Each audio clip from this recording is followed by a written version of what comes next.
नमस्कार, मैं हूं सत्यपाल और आप देख रहे हैं CWB हिंदी न्यूज। शक संवत 1948 विक्रम संवत 2083 आज आषाढ़ मास के शुक्ल पक्ष की 10वीं तिथि और दिन शुक्रवार है। तदनुसार अंग्रेजी तारीख 24 जुलाई सन 2026। आज 10वीं तिथि सुबह 9:13 तक रहेगी। उसके बाद एकादशी तिथि प्रारंभ हो जाएगी। सबसे पहले आज की सुर्खियां। हरियाणा के 5 जिलों में बारिश, गुरुग्राम फरीदाबाद में तेज बरसात तो रोहतक पानीपत में सूखे जैसे हालात। सोनम वांगचुक ने 27वें दिन भूख हड़ताल खत्म की। जेपी नड्डा रात 12:30 बजे मेदांता हॉस्पिटल पहुंचे और जूस पिलाया। पीएम नरेंद्र मोदी ने रात 12 बजे वीडियो जारी किया। कहा, पेपर लीक पर कैबिनेट सख्त फैसला लेगी, संसद में जल्द बिल पास कराएंगे।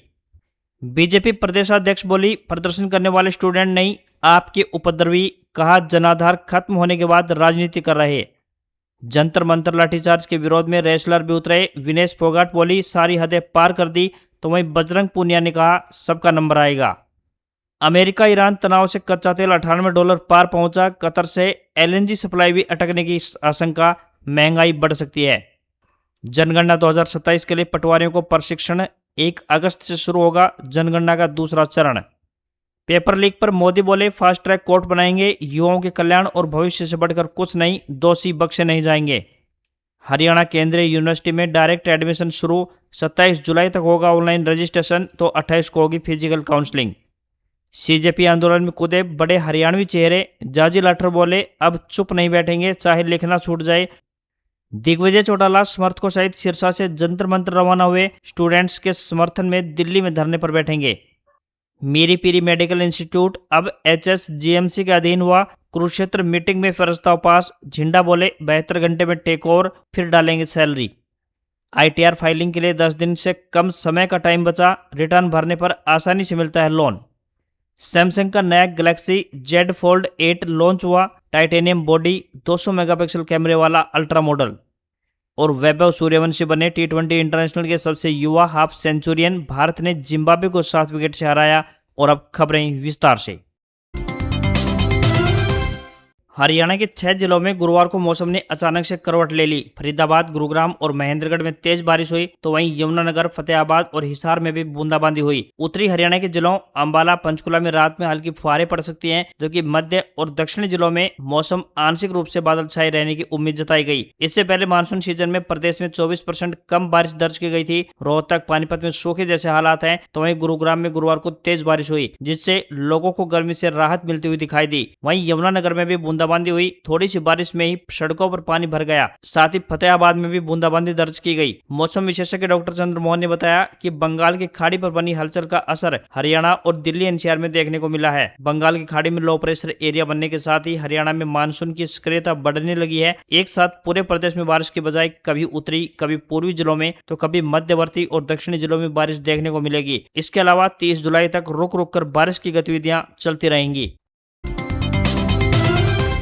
दिल्ली जंतर मंतर पर स्टूडेंट्स के ऊपर हुए लाठीचार्ज और सरकार की चुप्पी से नाराज होकर हरियाणा के कई सिंगर, एथलीट और इन्फ्लुएंसर्स छात्रों के समर्थन में उतर आए हैं। इन कलाकारों ने साफ तौर पर कहा है कि स्टूडेंट्स की मांगे जायज हैं। हरियाणवी कलाकार मुकेश जाजी ने वीडियो जारी कर कहा, प्रधानमंत्री मोदी जी, आपका बोलना बनता है और बोलने में तो आप वैसे भी माहिर हो। ये बच्चे आपकी कुर्सी नहीं मांग रहे हैं, सिर्फ इतना चाहते हैं कि आप इनके पक्ष में बोलो। बोलना नहीं, आपका एक्शन लेना बनता है। मेरे हिसाब से ये लोकतंत्र नहीं है, शोकतंत्र है। वहीं PM के साथ सफाई अभियान से चर्चा में आए रेसलर एवं फिटनेस इन्फ्लुएंसर अंकित बैयापुरिया ने भी वीडियो जारी कर लाठीचार्ज को गलत बताया। वहीं मॉडल एवं फिटनेस इन्फ्लुएंसर ठाकुर कशिश पुंडीर ने कहा कि सिर्फ शिक्षा मंत्री को हटा देने से भ्रष्टाचार खत्म नहीं होगा। उन्होंने कहा कि पेपर छापने वाली टीम में भ्रष्ट लोग बैठे हैं, मंत्री बदलने से क्या होगा। जिन लोगों ने गलती की है उन पर कार्रवाई होनी चाहिए, न कि सिर्फ चेहरे बदलने की राजनीति। मशहूर हरियाणवी कलाकार मुकेश जाजी ने एक वीडियो जारी कर सीधा प्रधानमंत्री को टारगेट किया। कहा, अब तो बहुत हो चुका, आपको बोलना पड़ेगा, चाहे हमारा लिखना छूटो या हमारे गाने छूटो। हम लोग एक हादसे से नहीं उभरे और दूसरा हादसा तैयार हो जाता है। कभी किसानों पर अत्याचार, कभी पहलवानों पर अत्याचार, अब बच्चों पर अत्याचार। सब्र के बांध टूट चुके हैं। आप तो बोलते थे कि अच्छे दिन आएंगे, ये दिन है अच्छे। अगर ये अपनी पर आ गए तो भारत का नक्शा बदल देंगे।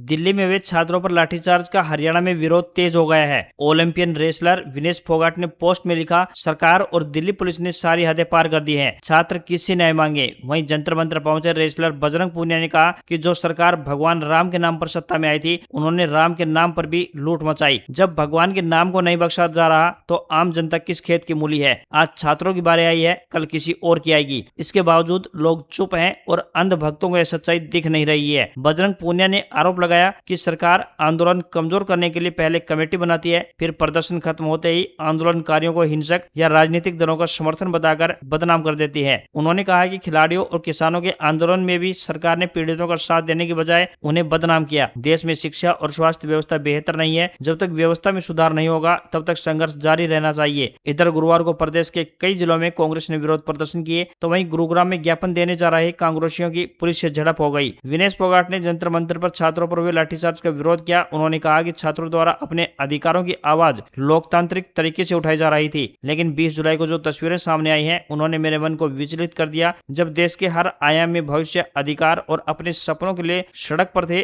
तब उन्हें सम्मान नहीं बल्कि भय और हिंसा का सामना करना पड़ा। छात्राओं के साथ बल प्रयोग की आड़ में उनकी गरिमा को ठेस पहुंचाई गई, उनके साथ नैतिकता की सारी हदें पार कर दी गई। आखिर ये छात्र किससे न्याय मांगे? उनसे जिनके कंधों पर उनकी सुरक्षा है, जिम्मेदारी है, या फिर उनसे जिनके हाथों में सत्ता है? हक की इस लड़ाई में पूरा देश आपके साथ है, लेकिन मैं आप सबसे एक निवेदन भी करना चाहूंगी कि किसी भी कीमत पर अहिंसा का मार्ग नहीं छोड़ना।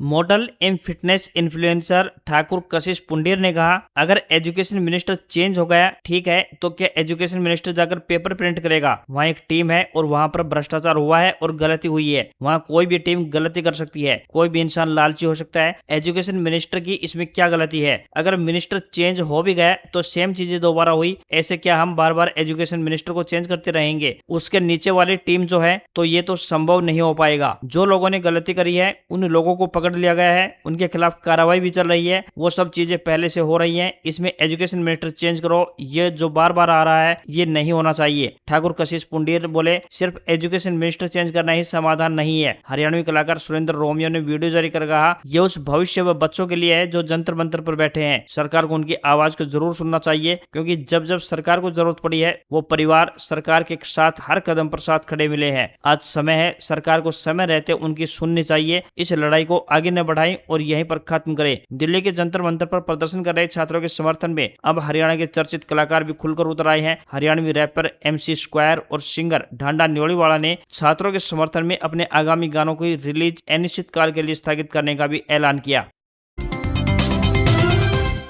पेपर लीक के खिलाफ अनशन पर बैठे सोनम वांगचुक ने भूख हड़ताल खत्म कर दी है। वे गुरुग्राम के मेदांता अस्पताल में भर्ती हैं। केंद्रीय स्वास्थ्य मंत्री JP नड्डा और जितेंद्र सिंह गुरुवार रात करीब 12:30 बजे मेदांता हॉस्पिटल पहुंचे। उन्होंने वांगचुक को जूस पिलाकर उनका अनशन खत्म कराया। रिपोर्ट्स के मुताबिक दोनों केंद्रीय मंत्रियों ने वांगचुक से मुलाकात की। पहले गृह मंत्री अमित शाह से भी चर्चा की थी। वांगचुक के अनशन का आज 27वां दिन था। 21 जुलाई को उन्हें सफदरजंग से मेदांता अस्पताल में शिफ्ट किया गया था। अनशन खत्म करने के बाद वांगचुक ने एक्स पर लिखा, कई राजनीतिक दलों के 65 सांसदों ने मुझसे अनशन खत्म करने की अपील की थी। लंबी बातचीत और कुछ शर्तों पर सहमति बनने के साथ साथ देश में संभावित हिंसा की आशंका को देखते हुए मैंने फैसला लिया है। कॉकरोच जनता पार्टी प्रमुख अभिजीत दीपके ने कहा कि हमें राहत मिली है और हम आभारी हैं कि सोनम सर ने 26 दिनों के बाद अपनी भूख हड़ताल खत्म कर दी है। लेकिन जंतर मंतर पर CJP का शांतिपूर्ण विरोध तब तक जारी रहेगा जब तक धर्मेंद्र प्रधान इस्तीफा नहीं दे देते।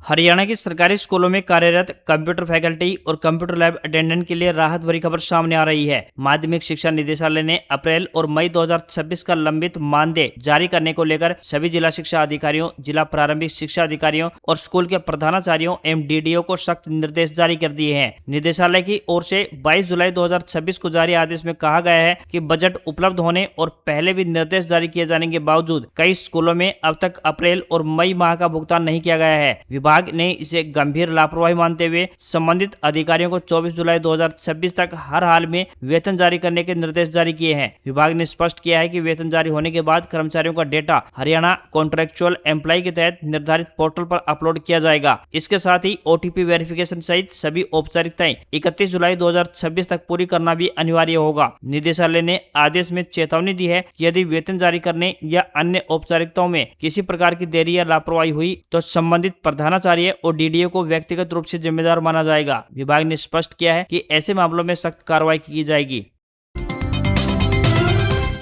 पीएम नरेंद्र मोदी ने गुरुवार देर रात छात्रों के नाम एक वीडियो संदेश जारी किया, जिसमें मोदी ने कहा कि पेपर लीक कोई मामूली विषय नहीं है। पेपर लीक घटना से अब तक पिछले 2.5 महीनों में कई असरदार कदम उठाए गए हैं, दोषी पकड़े गए हैं और जेल में हैं। मोदी ने कहा कि पेपर लीक लाखों छात्रों और उनके माता पिता के लिए बहुत दुखद है, इसलिए पेपर लीक की घटना के बाद से पिछले करीब 2.5 महीनों में कई ठोस कदम उठाए गए हैं, दोषियों को गिरफ्तार कर लिया गया है और वे जेल में हैं। उन्होंने कहा कि हमारी सबसे बड़ी जिम्मेदारी यह सुनिश्चित करना था कि छात्रों का एक साल बर्बाद न हो। परीक्षाएं तुरंत कराना जरूरी था। सरकार ने कम से कम समय में 22 लाख छात्रों का एग्जाम करवाया है। 19 जुलाई को नीट का रिजल्ट भी आ गया है, लेकिन हम इतने से संतोष करने वाले नहीं हैं, इसलिए फास्ट ट्रैक कोर्ट बनाने का निर्देश दिया गया। पीएम मोदी ने बताया कि उन्हें गुरुवार रात संबंधित विभागों ने मसौदा भेजा है। इसमें फास्ट ट्रैक कोर्ट और कठोर सजा के प्रावधान है। इस पर शुक्रवार को कैबिनेट के बीच चर्चा होनी है। वहीं पीएम मोदी के वीडियो जारी करने के बाद राहुल गांधी ने सोशल मीडिया प्लेटफॉर्म एक्स पर एक पोस्ट में इसे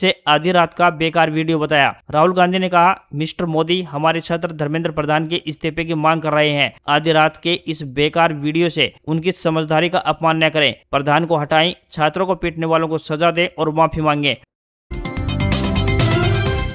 हरियाणा भाजपा प्रदेश अध्यक्ष अर्चना गुप्ता ने वीरवार को सोनीपत पहुंचकर आयोजित प्रेस वार्ता में केंद्र सरकार, नीट परीक्षा, संसद के मानसून सत्र, विपक्ष के प्रदर्शन और जंतर मंतर पर हुए घटनाक्रम को लेकर कांग्रेस, समाजवादी पार्टी, आम आदमी पार्टी और उनके शीर्ष नेताओं पर तीखा हमला बोला। प्रदेश अध्यक्ष ने कहा कि प्रदर्शन करने वाले नीट के स्टूडेंट नहीं बल्कि आम आदमी के उपद्रवी हैं। उन्होंने आरोप लगाया कि विपक्ष के पास अब कोई ठोस मुद्दा नहीं बचा है, इसलिए वह छात्रों के नाम पर राजनीति कर रहा है और देश में अराजकता का माहौल बनाने की कोशिश कर रहा है। प्रदेश अध्यक्ष ने कहा कि संसद का मानसून सत्र चल रहा है, लेकिन कांग्रेस नेता राहुल गांधी और सपा अध्यक्ष अखिलेश यादव संसद में चर्चा करने की बजाय सड़कों पर प्रदर्शन करते नजर आ रहे हैं। उन्होंने आरोप लगाया कि 4 दिनों से विपक्ष संसद में चर्चा से बच रहा है और देश की जनता की कमाई से चलने वाली संसद की कार्रवाई बाधित कर रहा है। भाजपा प्रदेश अध्यक्ष ने आरोप लगाया कि जंतर मंतर पर नीट छात्रों के नाम पर जो प्रदर्शन हो रहे हैं उनमें विपक्षी दलों के कार्यकर्ता शामिल है। उन्होंने कहा कि कुछ लोग छात्रों के नाम पर देश में अराजकता फैलाने का प्रयास कर रहे हैं।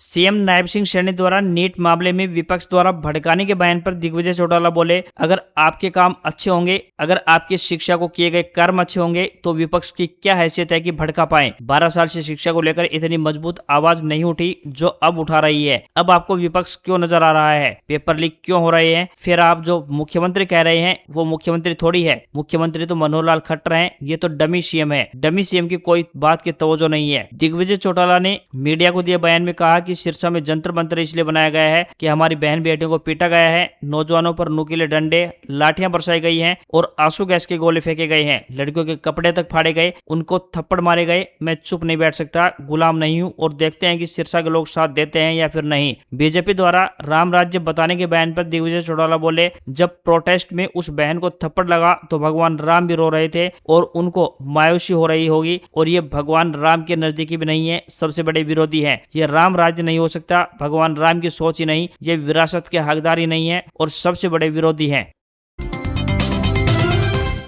हरियाणा केंद्रीय विश्वविद्यालय महेंद्रगढ़ ने शैक्षणिक सत्र 2026-27 के लिए 17 स्नातकोत्तर पाठ्यक्रमों के द्वितीय वर्ष यानी तृतीय सेमेस्टर में सीधे प्रवेश की प्रक्रिया प्रारंभ कर दी है। इच्छुक एवं पात्र अभ्यर्थी आगामी 27 जुलाई तक ऑनलाइन रजिस्ट्रेशन कर सकते हैं। प्रवेश प्रक्रिया का अंतिम चरण फिजिकल काउंसलिंग एवं दस्तावेज सत्यापन के माध्यम से संपन्न होगा। विश्वविद्यालय के कुल सचिव प्रोफेसर सुनील कुमार ने बताया कि ऑनलाइन रजिस्ट्रेशन 23 जुलाई से प्रारंभ होकर 27 जुलाई तक किया जा सकेगा। फिजिकल काउंसलिंग एवं दस्तावेजों का सत्यापन 28 जुलाई को दोपहर 1 बजे तक किया जाएगा। तत्पश्चात दोपहर 2 बजे से लेकर समेकित मेरिट सूची, प्रवेश प्राप्त अभ्यर्थियों की सूची तथा प्रतीक्षा सूची जारी की जाएगी। यदि सीटें रिक्त रहती हैं तो 30 एवं 31 जुलाई को प्रतीक्षा सूची के अभ्यर्थियों का प्रवेश का अवसर प्रदान किया जाएगा। इस संबंध में विस्तृत जानकारी के लिए आप विश्वविद्यालय की वेबसाइट पर भी विजिट कर सकते हैं।